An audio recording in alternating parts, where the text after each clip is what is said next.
ತಾಮ್ರದ ವೈರ್ ಕಳ್ಳತನ ಮಾಡ್ತಾ ಇದ್ದ 7 ಆರೋಪಿಗಳನ್ನ ಬಂಧಿಸಲಾಗಿದೆ.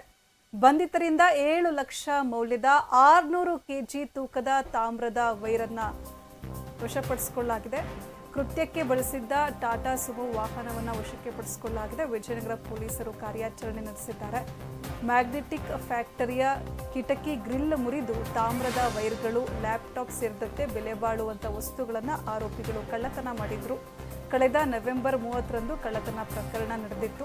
ದೂರು ಆಧರಿಸಿ ಆರೋಪಿಗಳ ಪತ್ತೆಗೆ ಪೊಲೀಸರು ಇಳಿದಿದ್ರು. ಎಲ್ಲ 7 ಜನ ಆರೋಪಿಗಳನ್ನು ಬಂಧಿಸುವಲ್ಲಿ ವಿಜಯನಗರ ಪೊಲೀಸರು ಯಶಸ್ವಿಯಾಗಿದ್ದಾರೆ. ತಾಮ್ರದ ವೈರ್ ಕಳ್ಳತನ ಮಾಡ್ತಾ ಇದ್ದ 7 ಆರೋಪಿಗಳನ್ನು ಬಂಧಿಸಲಾಗಿರುವಂಥದ್ದು. ಬಂಧಿತರಿಂದ ಸುಮಾರು 7 ಲಕ್ಷ ಮೌಲ್ಯದ 600 ಕೆಜಿ ತೂಕದ ತಾಮ್ರದ ವೈರ್ ಸೇರಿದಂತೆ ಕೃತ್ಯಕ್ಕೆ ಬಳಸಿದ್ದ ಟಾಟಾ ಸುಮೋ ವಾಹನವನ್ನು ವಶಕ್ಕೆ ಪಡೆಯಲಾಗಿದೆ. ವಿಜಯನಗರ ಪೊಲೀಸರು ಕಾರ್ಯಾಚರಣೆ ನಡೆಸಿದ್ದಾರೆ. ಮ್ಯಾಗ್ನೆಟಿಕ್ ಫ್ಯಾಕ್ಟರಿ ಕಿಟಕಿಯ ಗ್ರಿಲ್ ಮುರಿದು ತಾಮ್ರದ ವೈರ್ಗಳು, ಲ್ಯಾಪ್ಟಾಪ್ ಸೇರಿದಂತೆ ಬೆಲೆ ಬಾಳುವಂತಹ ವಸ್ತುಗಳನ್ನು ಆರೋಪಿಗಳು ಕಳ್ಳತನ ಮಾಡಿದ್ರು. ಕಳೆದ ನವೆಂಬರ್ 30ರಂದು ಕಳ್ಳತನ ಪ್ರಕರಣ ನಡೆದಿತ್ತು. ದೂರನ್ನ ಆಧರಿಸಿ ಆರೋಪಿಗಳ ಪತ್ತೆಗೆ ವಿಜಯನಗರ ಪೊಲೀಸರು ಇಳಿದಿದ್ರು. ಎಲ್ಲ 7 ಜನ ಆರೋಪಿಗಳನ್ನ ಬಂಧಿಸುವಲ್ಲಿ ವಿಜಯನಗರ ಪೊಲೀಸರು ಯಶಸ್ವಿ